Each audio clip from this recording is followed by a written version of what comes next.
కేటీఆర్ హరీష్ రావును జాగృతి అధ్యక్షురాలు కవిత మరోసారి టార్గెట్ చేశారు. జూబ్లీహిల్స్ లో బీఆర్ఎస్ ఓటమికి వారే కారణమంటూ తీవ్ర విమర్శలు చేశారు. కేటీఆర్ సోషల్ మీడియా వాడడం మానేసి ప్రజల్లోకి రావాలన్నారు. బీఆర్ఎస్ నేతలు ఆస్తులు పెంచుకున్నారే తప్ప క్యాడర్ను పెంచుకోలేదంటూ ఆరోపించారు. ఎన్నికల్లో నేను ఒక మాట చెప్పిన, నాకు జూబ్లీహిల్స్ ఎన్నికతో సంబంధం లేదు భయ్ అని చెప్పిన. సరే అయినా సరే ఒక 15 మంది ఇండిపెండెంట్లు వచ్చి నా దగ్గరికి, అక్క ఇట్లా మేము విత్డ్రా చేసుకుంటాము, ఎవరికి సపోర్ట్ చేయమంటారని అడిగారు. నేనన్నా నాకు సంబంధం లేదు భయ్ జూబ్లీహిల్స్ ఎన్నిక, మీరు ఎవరి దగ్గరికి అనకూడదు అని చెప్పి వాళ్ళు చక్క హరీష్ అన్న దగ్గర పోయారు. తర్వాత వాళ్ళు చెప్పిన ముచ్చండి నేను నాకు తెలియదు. చక్క వాళ్ళు హరీష్ అన్న దగ్గర పోయారు. నేనంటే బీఆర్ఎస్ పార్టీలు లేను, నేను ఏ పార్టీకి సపోర్ట్ చేయదలుచుకోలేదు కాబట్టి నేను దూరం ఉన్నా. హరీష్ రావు కూడా అదే ఆన్సర్ చెప్పారట, మీ ఇష్టం పోయి ఎవరికైనా వేసుకొని అన్నారట. అంతకన్నా ముందేం చేసిరు హరీష్ రావు గారు అంటే బీఆర్ఎస్ మోసం చేసినట్టే కదా.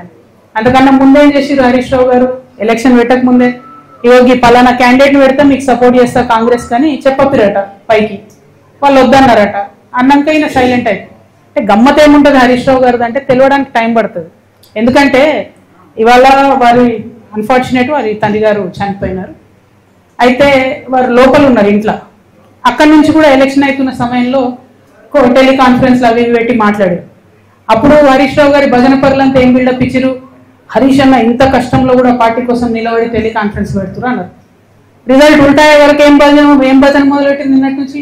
హరీష్ అన్న లేకపోయా, హరీష్ అన్న ఉంటే అసలు ఇక ఒక్క సీటు కానీ వేసి ఉంటే హరీష్ అన్న జూబ్లీహిల్స్ గెలుస్తుంటే మన లెవెల్లో మళ్ళీ పెడుతున్నారు. అంటే వెంటనే తప్పించుకోవడం, అప్పటి వరకు మోసం చేయడం, ఇది హరీష్ రావు గారి నైజం. సో ఇంటి దొంగని ఈశ్వరుడైనా పట్టలేడు అన్నట్టు చాలా టైం పట్టింది. ఏదో నాకు తెలిసింది కాబట్టి నేను గట్టిగా మాట్లాడుతున్నా కాబట్టి నన్ను బయట వారేసి. బట్ అక్కడ ఉన్న వాళ్ళు వారు ఆలోచన చేసుకోవాలి. At the same time Ramanna కూడా ఒక్క సభ కాగానే ఏదో మేమే సార్ను మోస్తున్నట్టుగా కార్టూన్ లేపించేసుకొని, హరీష్ రావు గారు సార్ను మోసినట్టు ఒకసారి, రామన్న గారు సార్ను మోసినట్టు ఒకసారి, ఎవరు మేమేమంటారు సార్ కింద బచ్చగల్లం అందరం బచ్చగల్లం ఉంటే బాగుంటుంది. ఇలా నన్ను బయటకు వారేసిండ్రు కాబట్టి నేను నెత్తి మీద బతుకమ్మ ఎత్తుకున్నట్టు నెత్తి మీద తెలంగాణ సమస్యలు ఎత్తుకుని తిరుగుతున్నాయి అలా. కాబట్టి నేను బలంగా మాట్లాడుతున్నాను. బట్ ఒక పార్టీలో ఒక సిస్టంలో ఉన్నప్పుడు నాయకుడు కోరుకున్న చేయాలి.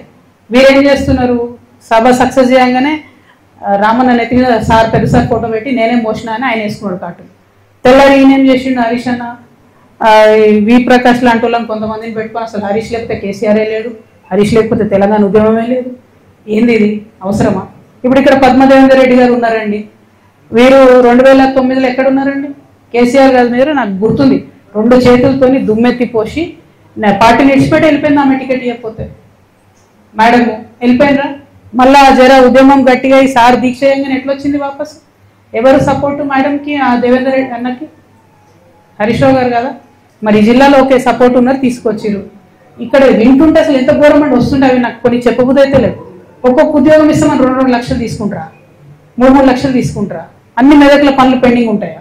మరి అట్లాంటి నాయకుల్ని సపోర్ట్ చేయొచ్చా బీఆర్ఎస్? ఆనాడు ఆ మేడం టీఆర్ఎస్లోకి వెళ్ళి బయటకు పోయి కేసీఆర్ గారి మీద 2 చేతులతో దుమ్మేసిపోతే ఆమెకు సపోర్ట్ చేసింది ఎవరండి? ఆ రోజు ఇటు పక్క పద్మకు ఓడిపోతుంది, అటు పక్క వైపీఆర్ అఫీషియల్ టీఆర్ఎస్ క్యాండిడేట్ ఓడిపోతారు, ఇంకో మంచి గెలుస్తాడు. హౌ సపోర్ట్ చేయలేదా హరీష్ అన్న? అసలు చేస్తున్నాడు ఆయన. నేనేమంటున్నా అంటే ఫైట్ ఉంటే స్ట్రేట్ ఫైట్ చేయాలి. ఇప్పుడు నన్ను బయట వారేసిరు, నేను సింపుల్గా ఏం చేసిన, సరే పోయి నన్ను బయట వేసిరు, నాకు తెలిసిన కాడికి నేను ప్రజా సమస్యల మీద ఎత్తుకొని తిరుగుతా అంటాను. అట్లా స్ట్రేట్ ఫైట్ చేయాలి. లేదు, మోసపూరితమైన ఫైట్ చేస్తారు కాబట్టి నేను ఒకటే అంటున్నా, ఒక పక్క రామన్న సోషల్ మీడియా ట్విట్టర్ ఇడిచిపెట్టి గ్రౌండ్లోకి రావాలి, వస్తే బాగుంటుంది ప్రజలకు. ఇంకో పక్క హరీష్ అన్న మోసం చేయడం బంద్ చేసి నువ్వు కృష్ణునివా నువ్వు అర్జున్వా ఏందో డిసైడ్ చేసుకొని ఆ పాత్ర ఏందో స్ట్రేట్ ఫార్వర్డ్ చేయాలి. వీళ్ళు పేరుకు కృష్ణార్జునాలు పెట్టుకుంటారు, ఒకరి మీద ఒకరు బాణం వేసుకుంటే పాపం బలేది ఎవరే, టీఆర్ఎస్ కార్యకర్తలు కదా. ఇప్పుడు నిన్న నిజంగా చెప్తున్నా, నేను వచ్చి మెదక్ జిల్లాలో ఉన్నా అంటే జూబ్లీహిల్స్ ఎన్నికల తర్వాత కొన్ని వేల మంది బీఆర్ఎస్ కార్యకర్తలు, కొన్ని వేల మంది నేను చెప్తున్నా, అక్క మీతో ఉంటాం, మీతో వస్తాం, వీళ్ళు నమ్ముకుంటూ ఉండలేదు. నేను కూడా చెప్తున్నా, తమ్ముళ్ళు మీరు వీళ్ళిద్దరు నమ్ముకుంటే వాళ్ళు ఒకరినొకరు బాణాలు వేసుకుంటే సరిపోతుంది. పక్కన మీద వేయరు, పక్క పార్టీ మీద వేయరు, మనోళ్ళనే. అరే ఇక్కడ నిన్న నేను ఒకరింటికి పోతే పాపం ఆయన పక్క పిలిచి చెప్తున్నాను, అక్క ప్లీజ్ మీరు నమ్మకండి, వీళ్ళు మనకు పార్టీకి చేస్తలేరు పని అంటే. నేనే లేను కదా పోయి పార్టీలు అంటే, లేదక్క మేము మీతోనే ఉంటాం, పార్టీ కార్యకర్తలకు మాత్రం ఏమాత్రం లాభం జరగలే అని చెప్తున్నాను. ఎవరండి ఈ జగదీష్ రెడ్డి ఎవరు చెప్పు, ఈ ప్రశాంత్ రెడ్డి ఎవరు చెప్పు, ఈ మదన్ రెడ్డి గారు ఎవరు, నిరంజన్ రెడ్డి గారు ఎవరు? ఏముండే వాళ్ళకు ఇప్పుడు ఎట్లున్నారు వాళ్ళు? కొన్ని కార్యకర్తలు ఉన్నారు, నేనే ఉన్నా, మీరు చూసుకోండి, నా ఆస్తిపాస్తులు లెక్కలు తీసుకోండి. 2014 ముందు ఏది ఉంది అదే ఉంది నా దగ్గర. ఛాలెంజ్ చేసి చెప్తున్నా. 3 ఏళ్ళు ఈడీ సిబిఐ నా ఎంట పడ్డది. కీసం ఎత్తనే మన ఉన్నదా నా దగ్గర అదనంగా? అలాంటి ఉద్యమకారులు ఇక్కడ 100 మంది ఉన్నారు. దగపడ్డ ఉద్యమకారులు. వీళ్ళకి ఏముందండి?